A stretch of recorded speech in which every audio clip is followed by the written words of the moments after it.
করেছিলেন মমতা যখন বিজেপি সরকার ক্ষমতায় আছে, এবং সেটাকে ভিত্তি করে অমিত শাহ নিজে বলেছেন, সেটাকে ভিত্তি করেই তারা সিএ চালু করেছেন, দেশ বিভাজনের পরিকল্পনা সিএ।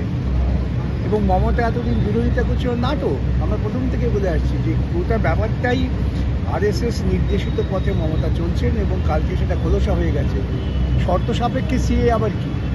এবার শর্ত সাপেক্ষটা কী শর্ত আছে সিএ এর? একটাই শর্ত যে আইন হয়ে গেছে যে যারা ইসলাম ধর্ম তারা পাবে না, সেটা সবাই পাবে।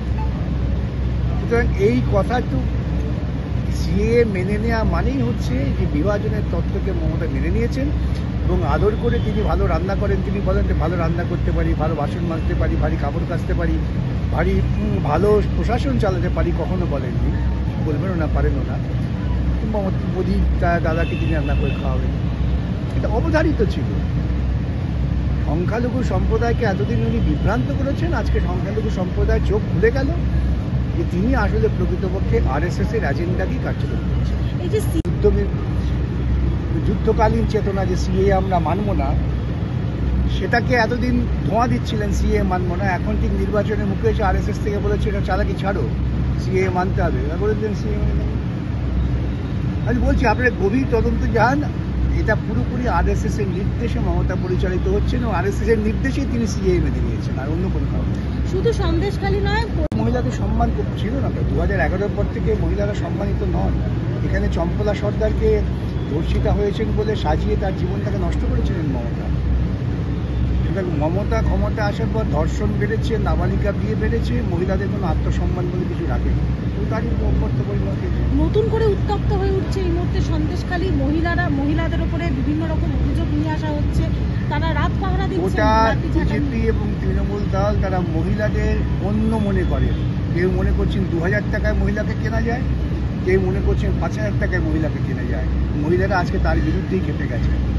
তারা ওই যে লাঠি নিয়ে মারধর করছেন, এটা আমাদের তথাকথিত ভদ্র সেন্টিমেন্টে সুশ্রুতি দিতে পারে, কিন্তু মহিলাদের তেজ ওইটা যে তাদের অসম্মানিত করা হচ্ছে। তারা বাজারে কি আলু পটল নাকি 2000-3000 টাকা দিতে কেনা হবে, এবং সমস্ত ভিডিও বানানো হচ্ছে।